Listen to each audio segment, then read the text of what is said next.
Live from the Center Right Radio Studios in Tempe, Arizona, the Chips and Salsa Show. Conservative conversation, picoso, not mocoso, with Don Jorge Ortiz and Alicia Lara. George, former California Democrat union man turned legislative GOP chairman. And Alice, former New Mexico Democrat turned legislative GOP district state committee woman. Together, they are your Chips and Salsa Show hosts. Get your guac on now with George Ortiz and Alice Lara. Ladies and gentlemen, good afternoon. We are live here in Tempe. I'm Tim Horn, and you're wondering probably where either Alice or George are. I'm here today to co-host. Actually, I'm hosting alone. I'm guest hosting. But we're here today with a great show, so I want you to stay tuned. It's going to be a little different than what you've heard before, as we guest hosts like to do it differently. I want to welcome all those people on the internet who are taking a look at us too, as our camera here is live at the table, and we're going to get started today. First of all, you probably wonder who I am. I am a guest host, but I am a very conservative, and you might have heard my show on KKNT 960, the Tim Horn Show I used to have there. Or you might have seen me on television or seeing me on videos that I did specifically for one of our guests that's going to appear with us today. As well as you might have seen me at the National Convention while I was there supporting Donald Trump for the delegation from Arizona. So I've done a lot of Republican and conservative things. You might also know me as actually I've got a book with me, I'll show it later, but you might know me as Joe American, where I had 2 million views on YouTube. So you can go out there, Joe American, and I did one on energy and what the globalists have been doing to us on energy for a long time. That was a really good one. And another one on illegal immigration. So those are available on YouTube. So it's not about me today. Who it is about is 2 super guests that will impact your lives. They may well be a very, very meaningful name in your household. And first up is Ken Bennett. Ken is running for governor. Now, there are over 7 million of us in the Phoenix area. Or in the state. Feels like that. Thank you, Ken. It feels like the state's here. And we get accused of that, those of us in Maricopa County. But thank you, Ken. But no, it's in the whole state. So there are 7 million of us. So Ken would be in a governing position over all the people that are in government and those who aren't here in the state. And our second guest is going to be Jim O'Connor. Jim O'Connor is running for the Corporation Commission. Some of you might wonder what that is. We're going to cover that today and why Jim is running for being a corporate commissioner. You'll be surprised, between these 2 people, you will be covered by what they do 24/7 in these 2 positions should they be elected.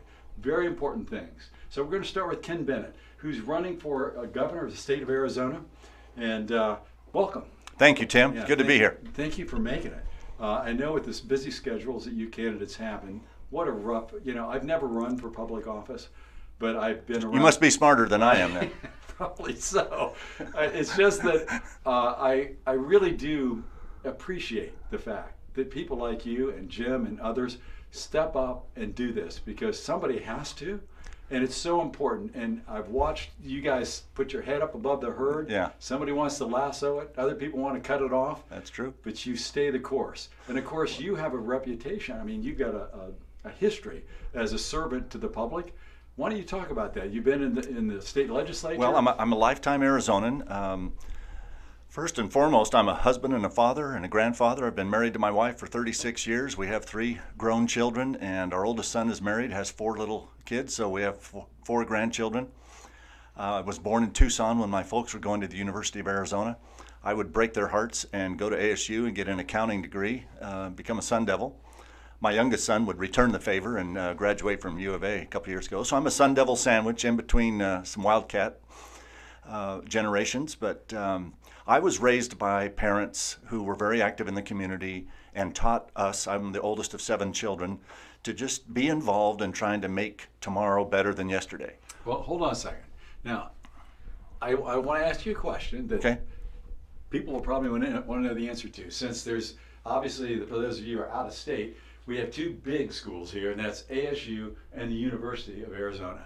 And then there's Northern Arizona. I don't want to forget NAU too, but there's 3 main universities in Arizona, and As a politician. as a he's correct. northern Arizona. Oh, yeah, that's true. I'm from northern Arizona, so we're not going to forget NAU, the Lumberjacks, but the Sun Devils and the Wildcats kind of They dominate. have a big rivalry. They dominate the headlines. Big schools, big rivalry. And I come from Ohio, and of course there it's Ohio State versus Michigan. So they're Yeah. different rivalries. Yeah. I wanted to ask you if you've seen, being a U of A grad, have you seen here in Tempe, where we're broadcasting from right now, is where the University of, ASU, Arizona State is here.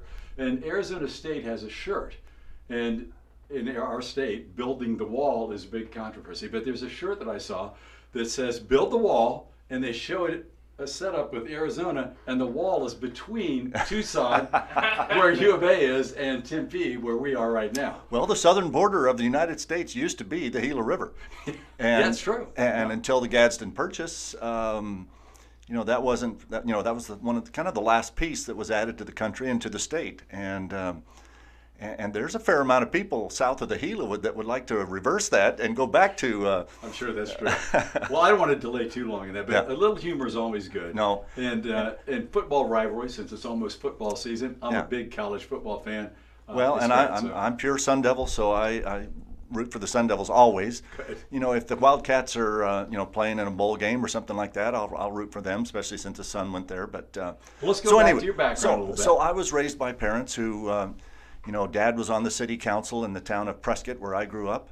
But actually, that's my mother's family's longtime hometown. My grandparents' phone number in Prescott was 49. So you can tell that the Bennett family has, Been there for a while. been there for a while. But Dad was on the city council and Mom was the PTA president, and we were just raised to, be involved and try to make something better tomorrow than it was yesterday. So that's what you're doing. I was raised by a very loving mother, a hardworking father. I was raised by the Boy Scouts. I'm an Eagle Scout. I can't think of almost anything that I've learned in my life that didn't have some association with the Boy Scouts. My Scoutmaster, Gerald Turley, and a lot of friends that spent a lot of time together. Well, I was in scouting, and I was headed up explorers at one time Okay. in the Columbus metropolitan area. Those are the 16 and 17-year-olds. That's right. And I was never an Eagle Scout. It's amazing, though, among the conservatives, how many Eagle Scouts A lot of Eagle you'll Scouts. run into. And that In says fact, something. I've heard, I need to check this out, but I've heard that all of the people who walked on the moon are Eagle Scouts. Oh, I like that. That's a good one to remember. I don't know how many of our astronauts walked on the moon, but I've heard that all of them were Eagle Scouts. Isn't that interesting? Yeah. Okay, is that a prerequisite to walk on the moon? I don't know. So if you're going to be an Eagle Scout, tell your kids they might be able to walk on the moon if they become an Eagle Scout. So that's good. Eagle Scouts. Well, it's the characteristics that I was going to ask you about. And I want to cover some of the things too. Let me get back to characteristics of Eagle Scouts and a man like you. But first, I want to go over the points of your campaign that I picked up and listened to you speak and what's attracted me to your campaign. So this is a guy who wants a balanced budget. And he knows how to do that because he used to be Secretary of State, and he's going to talk about that, I'm sure. This is a man who thinks about protection in Arizona and says, we need to build the wall as part of it. He's into school safety and has a whole plan that includes guns for protecting our students, and I know he's going to want to talk about that. You also are into a full repeal of Obamacare, and As our governor and our U.S. Senator promised us 2 and 4 years ago. Yes. So, and then when they had the chance to follow through on that promise, instead of being the key vote to repeal Obamacare. And let me just hit that for a second. So we're talking to a guy running for governor in our state, the pinnacle of our government here, and he saw one of our senators be the vote that stopped Obamacare at the federal level from being fully repealed. And that's what you're referring to. Yes, the thumbs down vote that Senator McCain did. He told us in 2016 when he was running, he was going to lead the fight to repeal Obamacare. And less than a year later, when he had the chance to be the key vote, had the Vice President of the United States waiting on the floor of the Senate to break the tie, he had told the state of Arizona for weeks that he was going to follow the lead of the governor of his state, and then he voted no.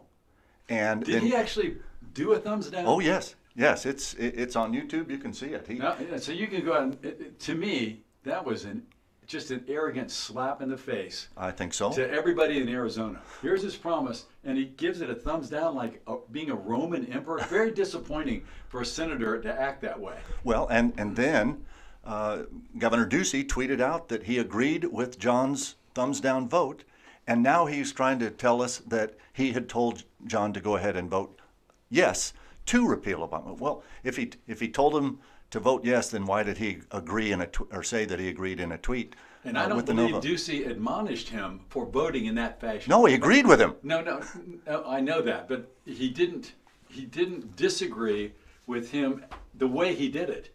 I've never seen anybody in the Senate use a thumbs down to vote something, use that gesture, that emperor-like thing. Yeah. Have you? No. Jim, you don't see that very often, but... McCain then walked over to Chuck Schumer and said, now let's see Trump make America great again after that thumbs down. And that's that's on the record. You can see that. Well, all right. Well, it's not about McCain today or Senator McCain. No, but that's I understand. But that was indicative of what I think is at the heart of my campaign, and that is the truth matters, and we are not being told the truth in some very critical areas. Well said. And so, whether it's about the budget, I mean, you mentioned, I didn't know if you had other things you wanted to go on to there, but we've been told, for example, that the budget has been balanced the last 4 years, and yet here in the state of Arizona, and yet the total debt of the state of Arizona has grown by $1 billion in those same 4 years. We were told that the last budget, the Red for Ed budget, if you wanted to call that, was passed and balanced and didn't have any tax increases in it. But the Joint Legislative Budget Committee has a report showing that they increased taxes on our vehicles by $270 million over the next 2 years. We were told it didn't have any accounting tricks and gimmicks, and yet Ducey told us 4 years ago he was going to reduce the Medicaid expansion. That's talk for Obamacare. He was going to reduce the Medicaid expansion tax, and yet he increased it. So we're going to go to a hard break here for a second. We're going to continue with Ken Bennett, candidate for governor of Arizona, after this break. Olivia from Washington. Laid off and trying to keep our little kids from realizing that mommy and daddy haven't eaten in a while. Roger from California. I'm grateful we could afford our son's surgery. I'm nervous that now we can't really afford food. Daniel from California. Choosing whether to pay the rent or pay to fix the car to get to work doesn't leave us with much at all. Now we can't even pay for meals. Donna from Louisiana. The storm just hit, and we went from donating to the food bank to needing it. Keisha from South Carolina. I've been skipping meals so my 2 kids can eat, but filling up on water doesn't really work. Hunger is a story we can end. End it at feedingamerica.org. Brought to you by Feeding America and the Ad Council. Turn off the fake news and turn on Center Right Radio. Online now at centerright.live. Today we decided to walk to school. The light counted. 15, 14. 41, 31, 13. We took a left on Carroll Street. Danny's smart, but he gets distracted. I realized he forgot his homework. I hope he doesn't have another bad day at school. When you can see learning and attention issues from their side, you can be on their side. That's why there's Understood.org, a free resource for the parents of the 1 in 5 kids with learning and attention issues. Go from misunderstanding to Understood.org. Brought to you by Understood and the Ad Council. And it's a beautiful day here at the Search Engine and Digital Marketing Race in beautiful Tempe, Arizona. The horses lining up at the gate now, waiting for the bell. And they're off. It's just a two-way race today between your business brand and your relentless competition. Oh, but wait a minute. You've just hired Warhorse Agency for your digital marketing and are quickly taking the lead in your market. Well, hang on to your seat, though. Your competition started their own Google AdWords pay-per-click campaign and are trying to catch up to you now. Good for you, though. They have no idea what they're doing. But don't worry yet. Your digital marketing jockey at Warhorse Agency tirelessly regains the lead with a great viral Facebook Facebook ad as well as your own Google SEO and pay-per-click campaign ran by a Warhorse, true leading generating professional. Holy smokes, your business just got a major lead. You're on the first page of Google now, and as they approach the finish line, your business wins. Thanks, Warhorse Agency, for another smashing victory. Contact us today for your free digital marketing evaluation. Visit us at www.gowarhorse.com today. You're listening to America's favorite political discussion on Center Right Radio. I'm sorry I get so nervous when I do something like this. No, I don't get nervous. Do I seem nervous? No, you're fine. Oh, no, I like doing it. I really enjoyed having my own radio show. That was just I bet. Great. Yeah. On KKNT, we had a nice audience. It was good. And we did a lot of How long did you do that? About a year and a half. I had a sponsor. Are we ready? We're going. Oh, no, we're not. Oh, jeez. Well, I didn't get the... Okay, sorry, everyone. I was looking for a point, and I was looking in the wrong direction to get us started. Welcome back to Center Right Radio. We're here today on the Chips and Salsa Show, and I'm the stand-in host, Tim Horn. I want to thank our guest, Ken Bennett, who's given us a lot of insight into his campaign. I'm going to let him finish out one of the key points that we missed in his background and what he wants to do. Ken has been a businessman. He started in his own family's business, so he's been in small business for a good part of his life. And I don't think we covered this well enough, but Ken was also head of our state legislature, or state senate for two terms. Or two terms, 4 years. Yeah, 4 years, and also served as Secretary of State, a huge position, which also puts you in the position of being, for what we would call in Ohio, the lieutenant governor. When the governor can't serve, you stand in his or her stead. So an important position. He's had these. He's running for governor now. Ken, so you want to talk about that business part? Well, I got a degree from ASU in accounting and did so because we had a family business that my grandparents had started. This is our 80th year in business up there in the Prescott, northern Arizona area. Grandpa started with one little gas station and then had 2 and 3, and one of the suppliers that sold him fuel asked him to be a distributor and pick up other stations, and so he built a nice little business that my parents bought in the 60s. Dad and Mom ran it until the mid-80s, and I graduated from ASU and came back in, or came into the business. I was CEO and ran the business for about 25 years, maybe, I guess, with other family members. But and then for the last 10 years, I've been on the board of directors. I'll take that sign. We're going to take that sign? Let's just pull that out of there. That's okay. I think it'll be good. I'm going to put it right back in. Oh, you're going to put it right there? Yeah. Okay, good. For all of you people, what we were doing, that you can't see us, I just put up a sign that says Ken Bennett for governor, so that our folks that are watching online can see who we're talking about. See who we're talking about. So I ran the family business for 25 years. For the last 10 years, I've been on the board of directors for the Cancer Treatment Centers of America Hospital out in Goodyear. Great. So I've been a businessman for 35 years, involved in other companies as well, working with a company right now on hydroponic farming, where we can grow food for animals. Aren't they growing food of their own out at the Cancer Center of America place? We have their own garden. We have our garden back there. It's all natural and all organic, and being mostly vegan. I appreciate that. Really? Oh yeah, I think it's very good. Very so yeah, we are what we eat, and of course that reminds me of a few scouting trips that I probably blew that. But so yes, I've been a businessman for 35 years, but during that same time, as you said, my first public service started on the Prescott City Council. Later, I would serve on the State Board of Education, then the state legislature, the state Senate for 8 years, 4 years as president of the Senate, and then 6 years as Secretary of State. So during the Senate president years, I had to balance the budget 4 years in a row without accounting tricks and gimmicks. I had to work with a Democrat governor who wanted to spend every dime she could get her hands on, Governor Napolitano, but I held back and made sure that we lived under a balanced budget. When the economy got healthy and more revenue came in, instead of spending it like she did, we lived within our budget. We rebuilt when I became president of the Senate, the state's savings account, it's called the Rainy Day Fund, had $13 million with an M dollars in it. Now for a budget that's $9 billion a year, 13 million might last you a day and a half or something. Yeah. 4 years later, working with a governor of the opposite party who wanted to spend everything that came in. I left, the budget was balanced, and we had $1.1 billion, with a B, dollars in our rainy day fund and in our state cash balances and things. So, as a citizen here, a resident, thank you for doing that. I appreciate it. And I understand you want to balance our budget in coming in as governor. And we're being told that our budget is balanced, and yet our debts have grown by $1 billion over the last 4 years. They balanced this last budget with tax increases, with accounting tricks and gimmicks.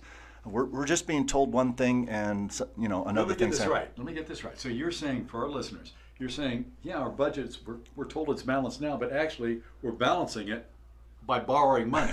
Well, not by not paying our bills. Basically, we're not making the payments necessary out of income to fund the state employee pensions and things like that. And so those debts are growing, and we're just going to pass on more debt to the next generation. I don't think that's acceptable. No, I think we can do better.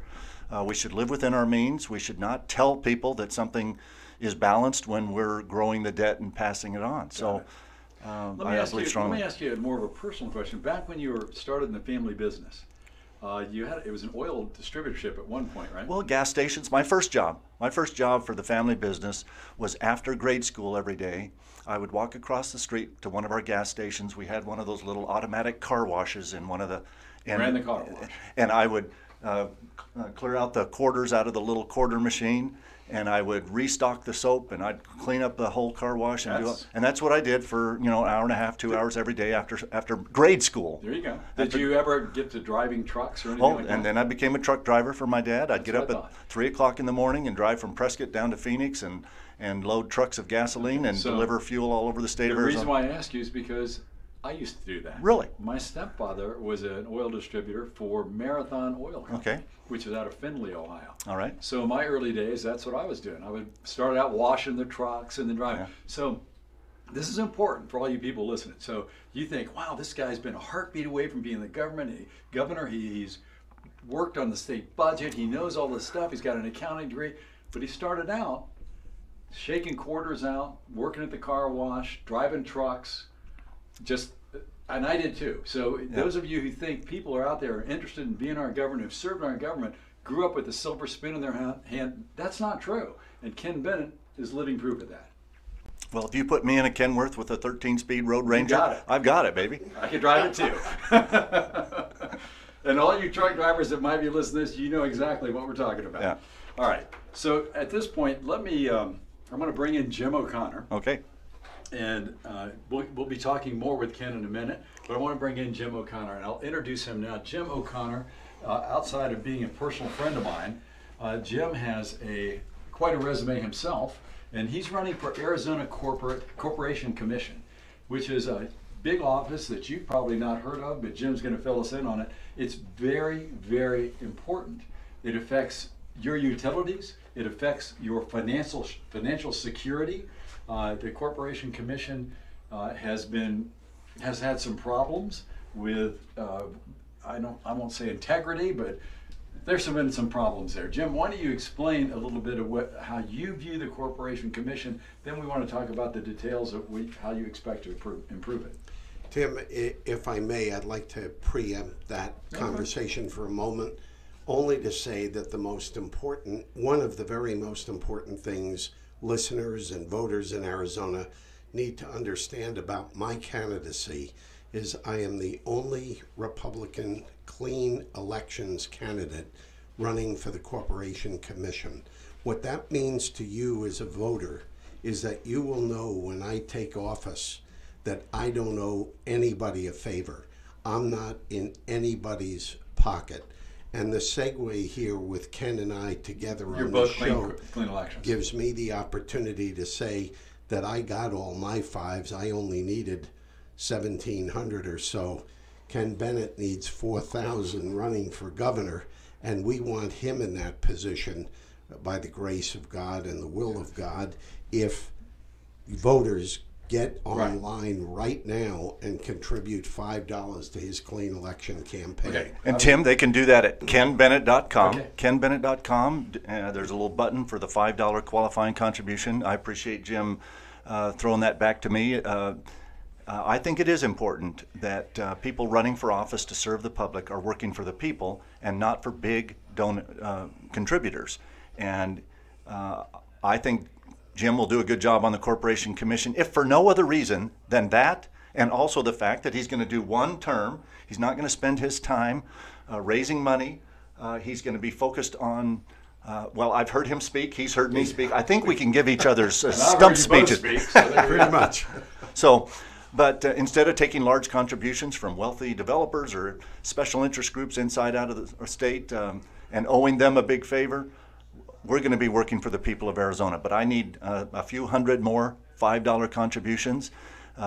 It's kind of a stair-step thing. To run for Corporation Commission, you need 1,700 or 1,500, but for governor, it's 4,000. So we're down to the last couple hundred. If your listeners can go to kenbennett.com, do the $5 with their driver's license and a credit card, I'd be eternally grateful. Now, I have to say, of course, I was going to cover that, but you can see how important this is to the candidates, because it is very important, and especially Ken. Jim's already done his, and so he's out running, and he's gotten money for the clean elections and running. So that money comes from the government. We put it aside. The money's out there to allow people who don't get more from regular donors to actually not owe anyone. And that's the whole idea behind this law in Arizona, where we can have clean elections candidates. So it's considered really a plus. It's a hard bar to go over, but once you're there, you don't owe anyone. You know, everybody talks about the payoffs that happen. Yeah. We ordinary citizens don't want that to happen. And these are both clean elections candidates. It's not going to happen with them. Well, and people ask, where does the clean elections money come from? Most of it comes from a surcharge on criminal fines and penalties. So it doesn't come from the general fund where the money given to us is taken away from education or anything like that. When the voters of Arizona passed the Clean Elections Program, they set it up, the people that wrote the bill, it comes from surcharges on criminal fines and penalties. So spoken as a well-educated accountant. There you go. So here's the exact account it comes from, and that's important. So it's not paid through your taxes, but it's in a public fund. So thank you for saying that, and thank you for bringing it up, Jim. Okay, back to Jim. Back to Jim. Okay, so now let's talk about the Corporation Commission. The commission itself, I want to give everybody the benefit of the best of intentions. But the way the commission works right now is that special interests on the solar side and on the power company side have been contributing millions of dollars in each election cycle to get their favorite candidates elected. And again, the beauty of clean elections, we don't owe anybody a favor. If you're getting somebody buying a couple of $1 million worth of TV ads to get you in office, you're going to be doing favors for that 500-pound gorilla, whether you like it or not.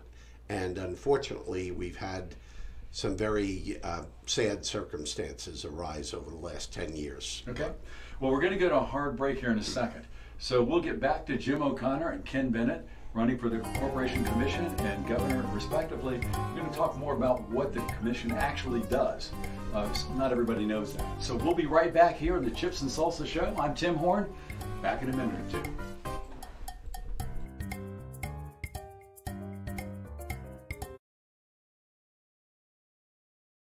Olivia from Washington. Laid off and trying to keep our little kids from realizing that mommy and daddy haven't eaten in a while. Roger from California.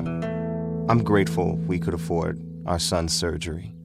I'm nervous that now we can't really afford food. Daniel from California.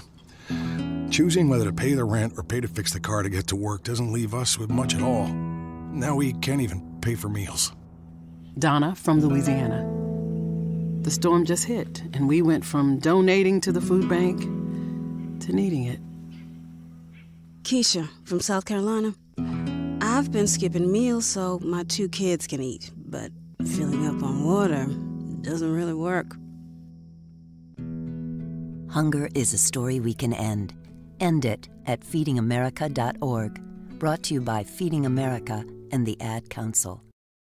Turn off the fake news and turn on Center Right Radio. Online now at centerright.live. Today we decided to walk to school. The light counted. 15, 14. 41, 31, 13. We took a left on Carroll Street. Danny's smart, but he gets distracted. I realized he forgot his homework. I hope he doesn't have another bad day at school. When you can see learning and attention issues from their side, you can be on their side. That's why there's Understood.org, a free resource for the parents of the 1 in 5 kids with learning and attention issues. Go from misunderstanding to Understood.org. Brought to you by Understood and the Ad Council. And it's a beautiful day here at the search engine and digital marketing race in beautiful Tempe, Arizona. The horses lining up at the gate now, waiting for the bell. And they're off. It's just a two-way race today between your business brand and your relentless competition. Oh, but wait a minute. You've just hired Warhorse Agency for your digital marketing and are quickly taking the lead in your market.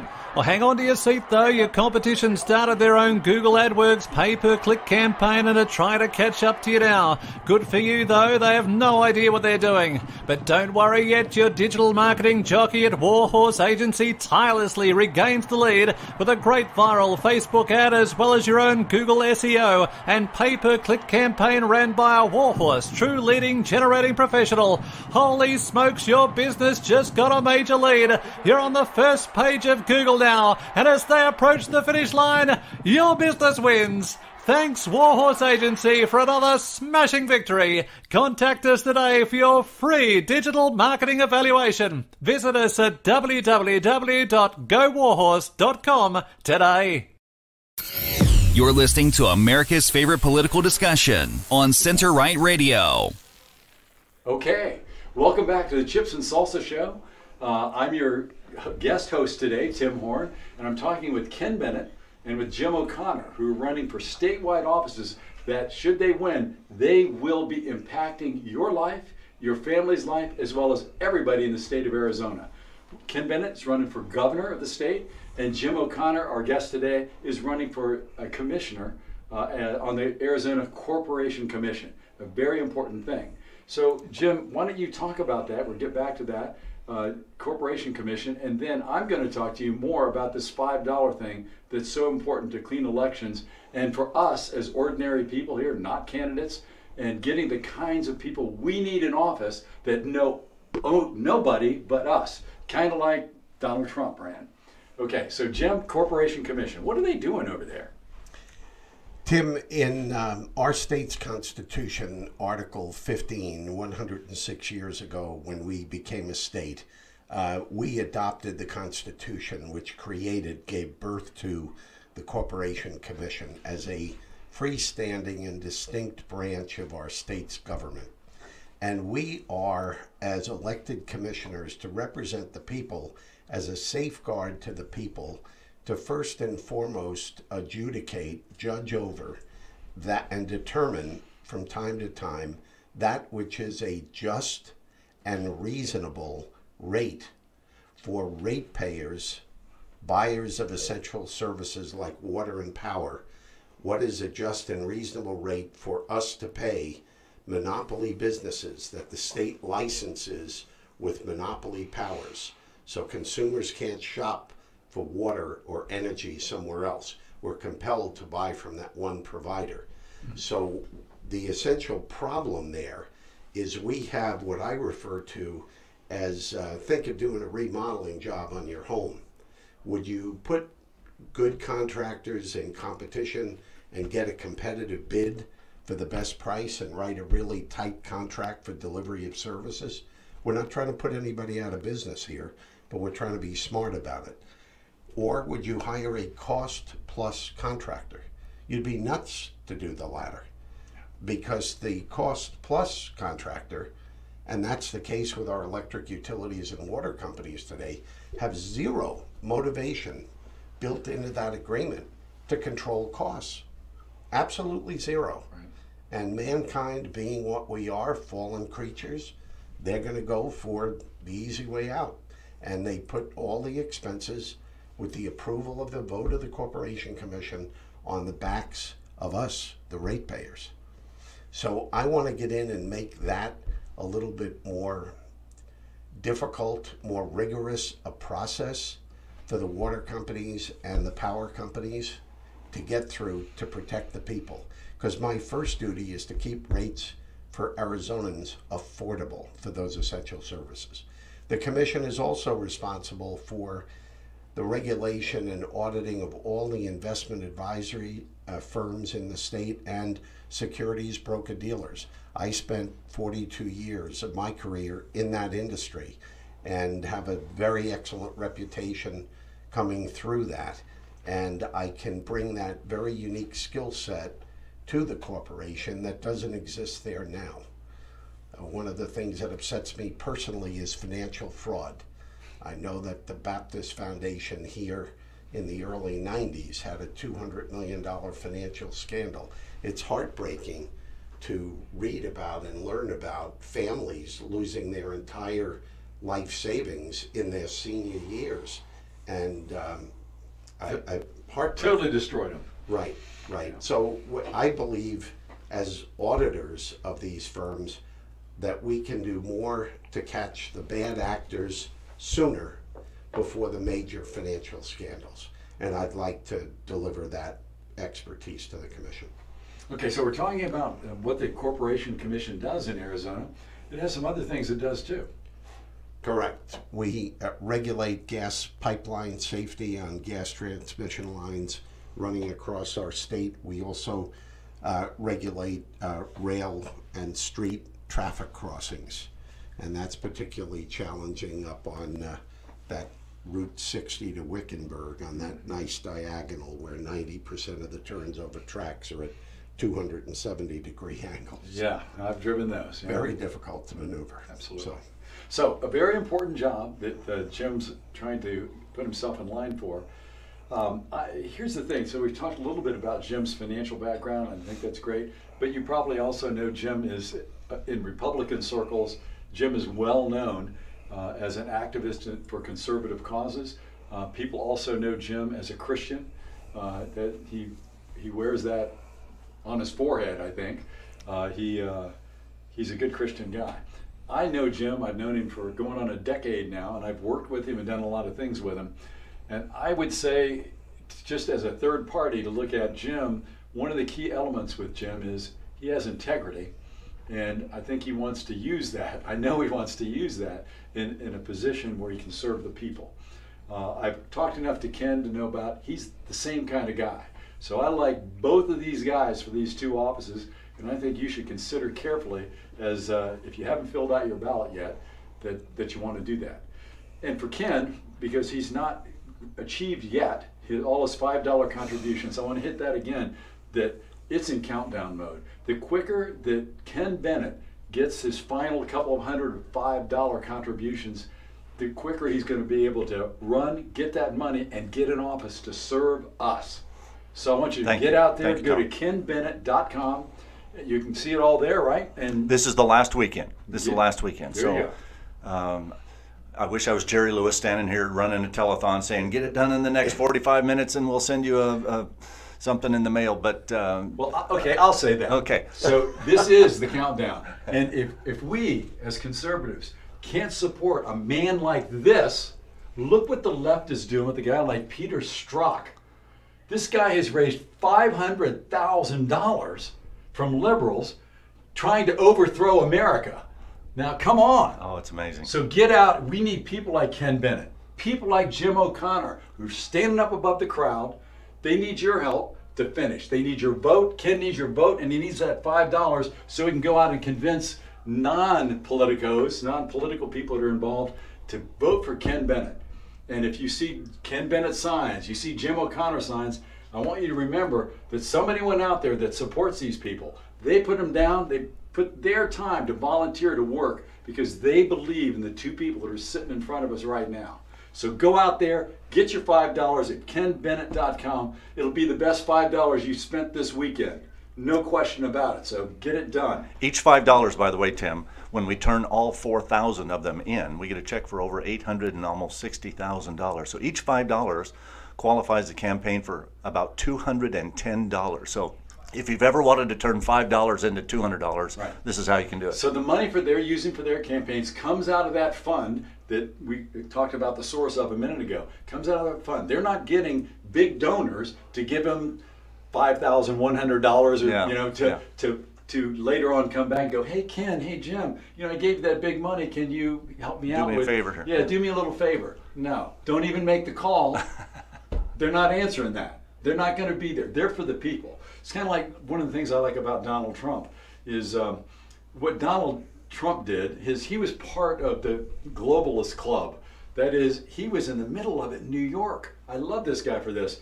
So where Hillary said to her supporters, you know, I'm with her. That was what they had on their shirts and hats and everything. I'm with her.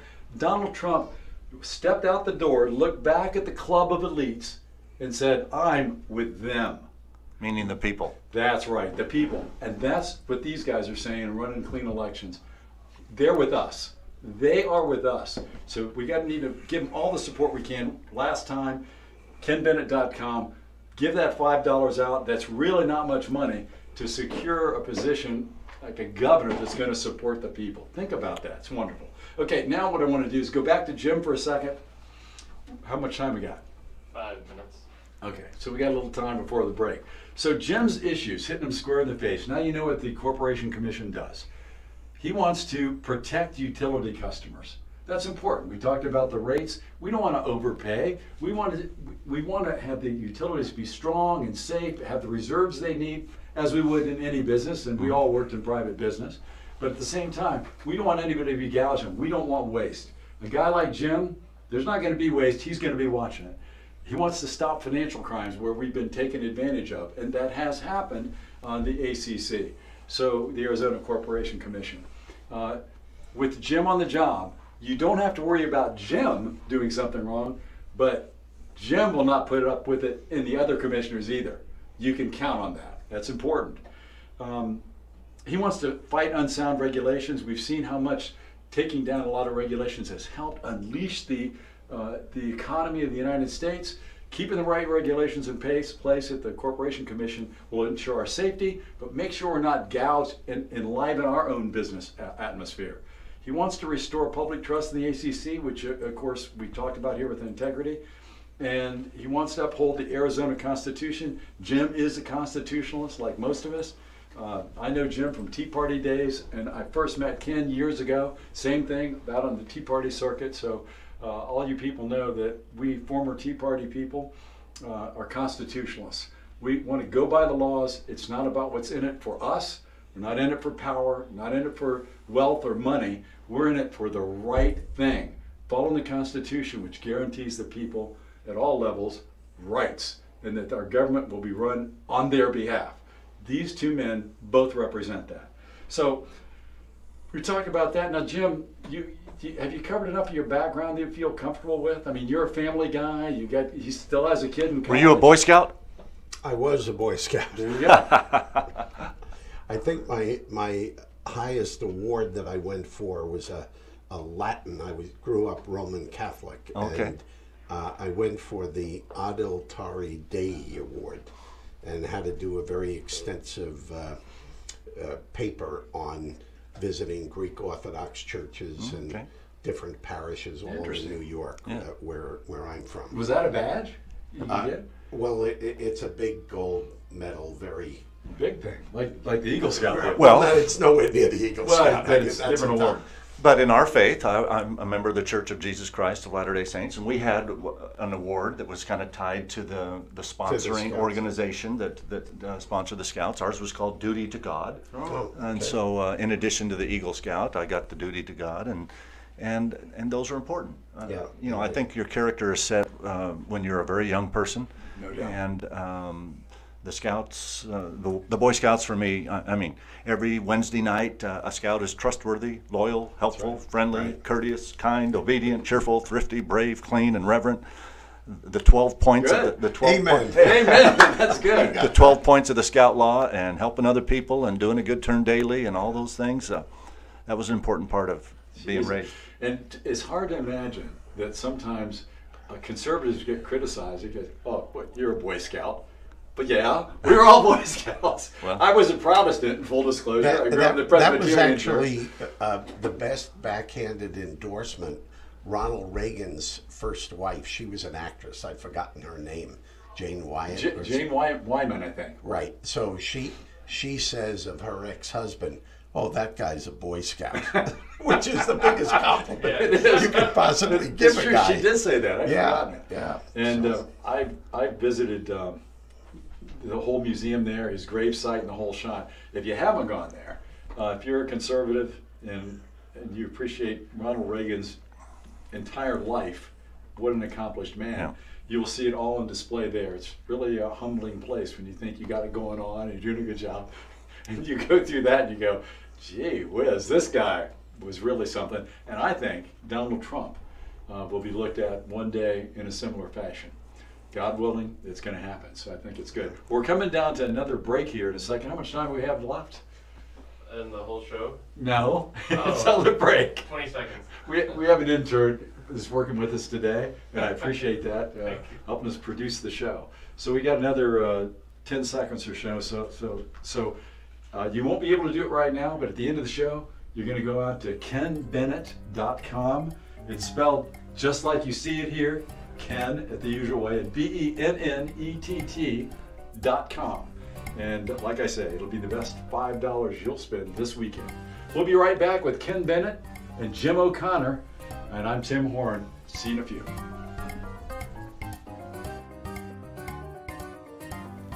Hi everybody, Jeff Prather here, ex-government insider, now living outside the box, speaking truth to power on the Trips and Salsa Show with this week's Prather Point.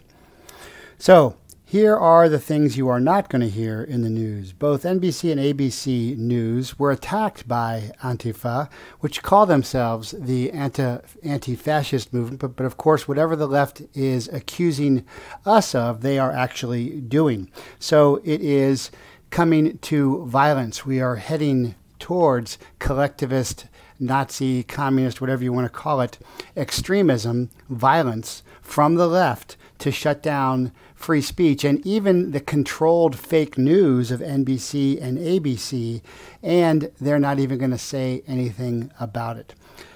This is getting frightening and dangerous. On the secret police front, President Trump revoked the top secret security clearance of Brennan, who is an ex-communist supporter and who lied under oath and who perjured and leaked classified information. He should be charged, not just have his security clearance revoked, because he's part of the secret police cabal of Comey, McCabe, Strzok, and all of those that were clearly conspiring, which is actually a charge under the law, not colluding, which is meaningless under the law, by the way, against the Trump campaign. And it's beginning to look a lot more like with the Russians as well, as things continue to be revealed. But, this is nothing new. This was done to me. The institutions that issue security clearance, and I had a top secret for my entire career, also through the DOJ and also through the DOD, because I was in law enforcement and I was in intelligence, of course. But they use this as a hammer against you. They take that away, and there's nothing at all wrong. POTUS can, just like he can fire anybody he wants to in the executive branch anytime, he can take clearances away. There's way too many clearances anyway. There's about 4.5 million out there, and it is ridiculous. It is not a right, as left-wing media commentators are ridiculously, hysterically talking about. It is a privilege, and it is a limited privilege for work purposes. And when you are certainly shown to be not supporting the executive branch, who uses most of the clearance, because most of the clearances come under federal law enforcement, intelligence, and the military, not all, but most, then they can certainly be revoked. But this is the state of the left today, is that they are hysterical, nonsensical, violent, and totally repressive when it comes to anyone else's rights but their own. And this is going to get worse as they get more desperate, and they are becoming more and more desperate. So this is Jeff Prather on the Chips and Salsa Show with this week's Prather Point. For more Prather, go to warriorschool.com, bujinkanusa.com, or jeffreyprather.com.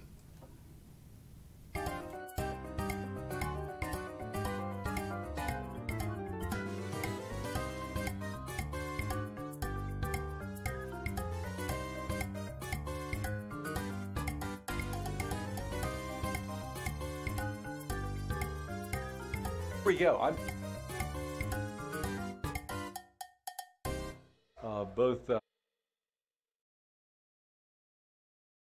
And we got a great group going here because not only do we have Ken Bennett running for governor and Jim O'Connor running for Corporation Commission, but now we have Gabby Saucedo Mercer, who's here, who's joined us as well. Surprise. She said she might be in the area, and I asked her to stop by if possible. I got a question I'm going to ask her.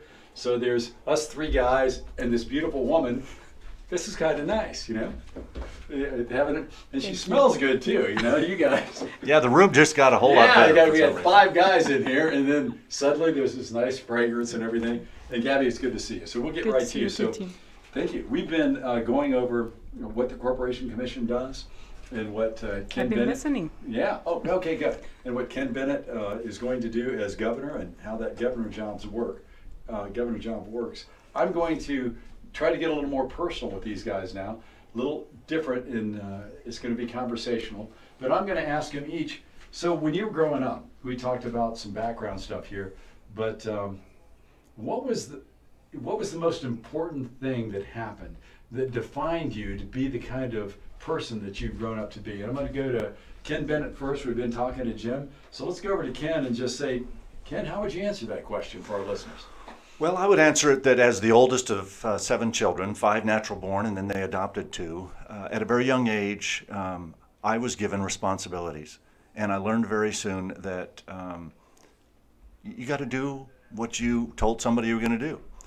If I was responsible for getting the dishes done because mom and dad were on a date and I was kind of babysitting the rest of the kids, if they got home and the things that I had committed to not do, or to do, had not been done, I just had this sick feeling inside when I'd watch my loving mother or my dad, you know, just be disappointed. And so I learned at a young age. I talked about, you know, even in grade school, my first job going across the street and cleaning out the car wash and doing all, you know. So I think it's responsibility and service are the 2 things that I learned from my parents.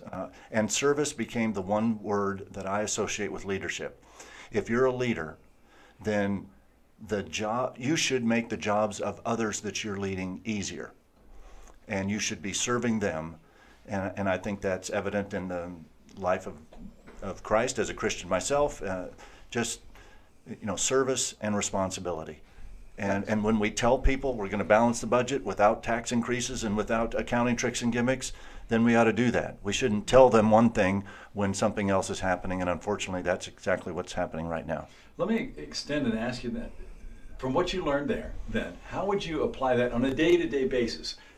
You have been temporary governor in our state before, so you know that job. How would you see applying that in a day-to-day? Because most of us don't have any idea what goes on in the governor's office on a day-to-day basis. When does it start? Do you start at 8 o'clock? I don't know, but do you have staff meetings? And how might what you just said apply to that? Well, a lot of people know me as being able to explain things in a way that they can understand. And if you've ever seen me explain the state budget using the Kleenex boxes. And so for me, it's build relationships, keep it simple, you know, the KISS principle, keep it simple, stupid.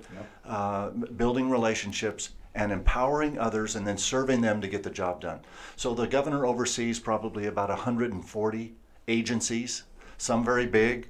How many people?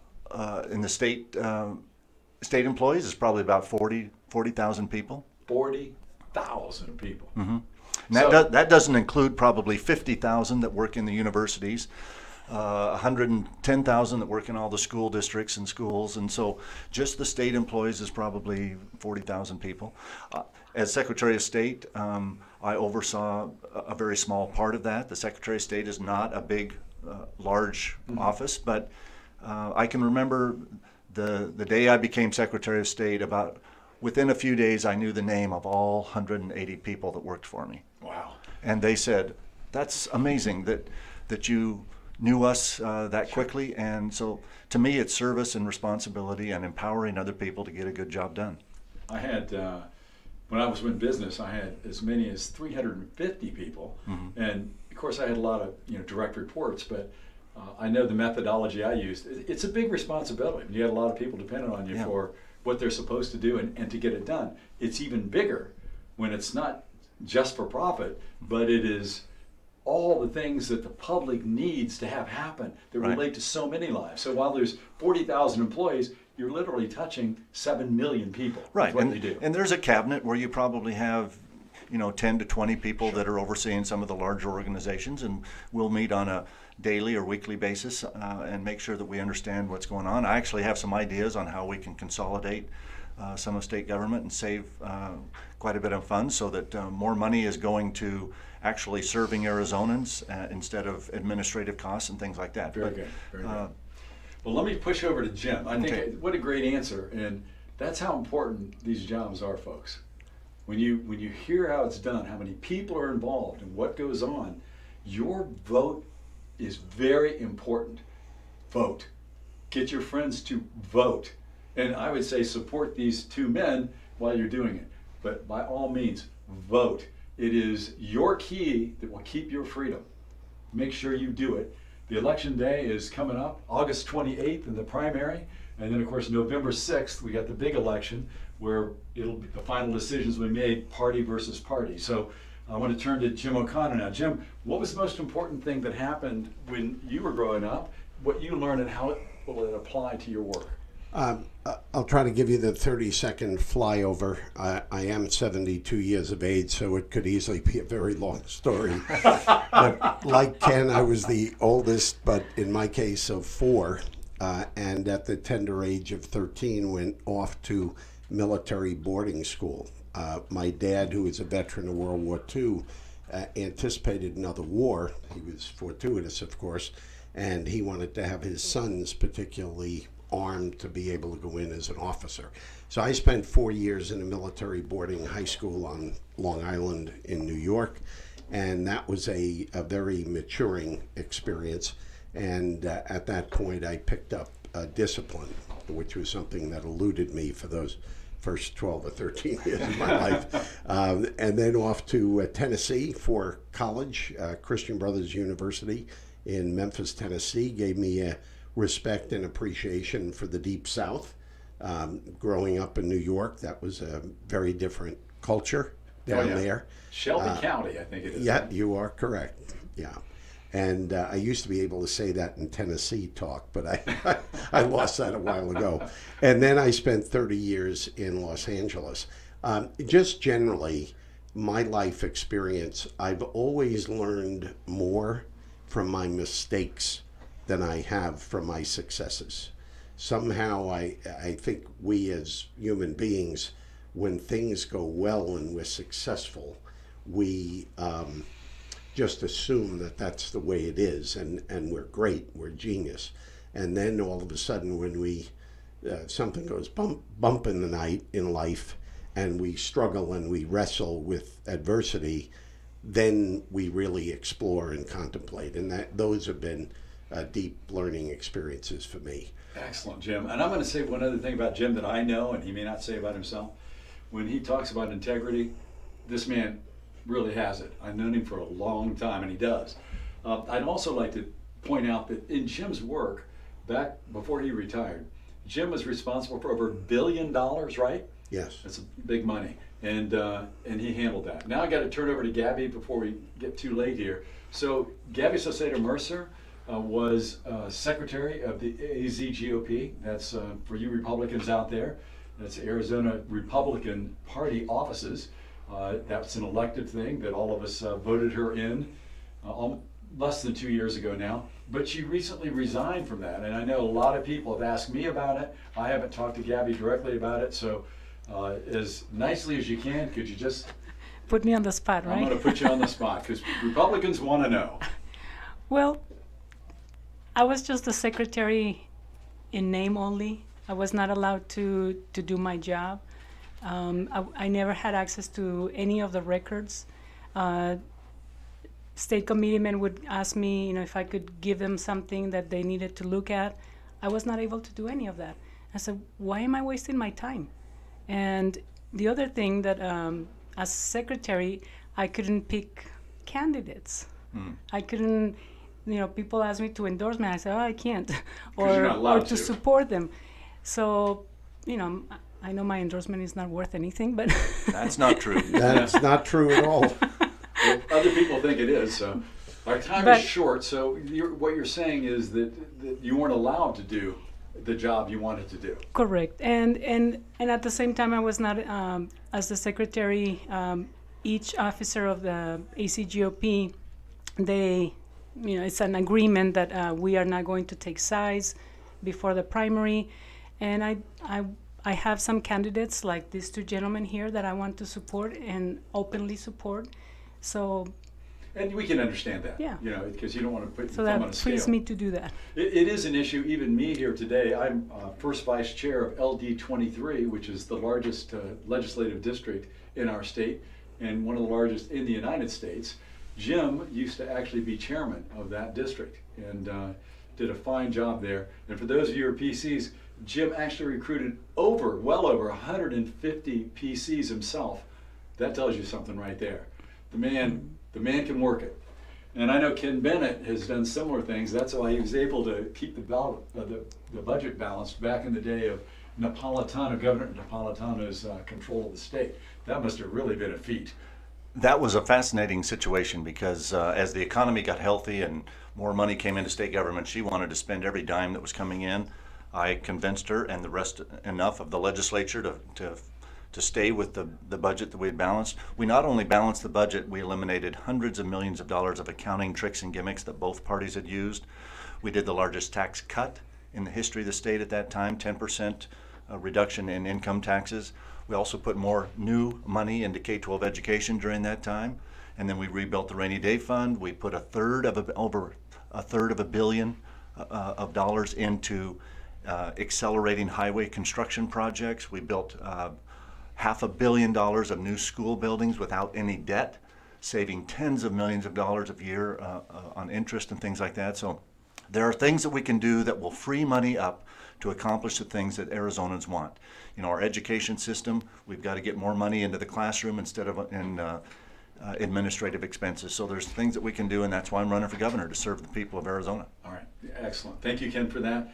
Well, we're about to sign off here for a second, but I know we have a lot of Spanish-speaking individuals that listen to the Chips and Salsa show. So I'm going to ask Gabby to say thank you for listening today, or something akin to that in Spanish, which I don't know. Would you mind? Muchas gracias por escuchar el show de Chips and Salsa.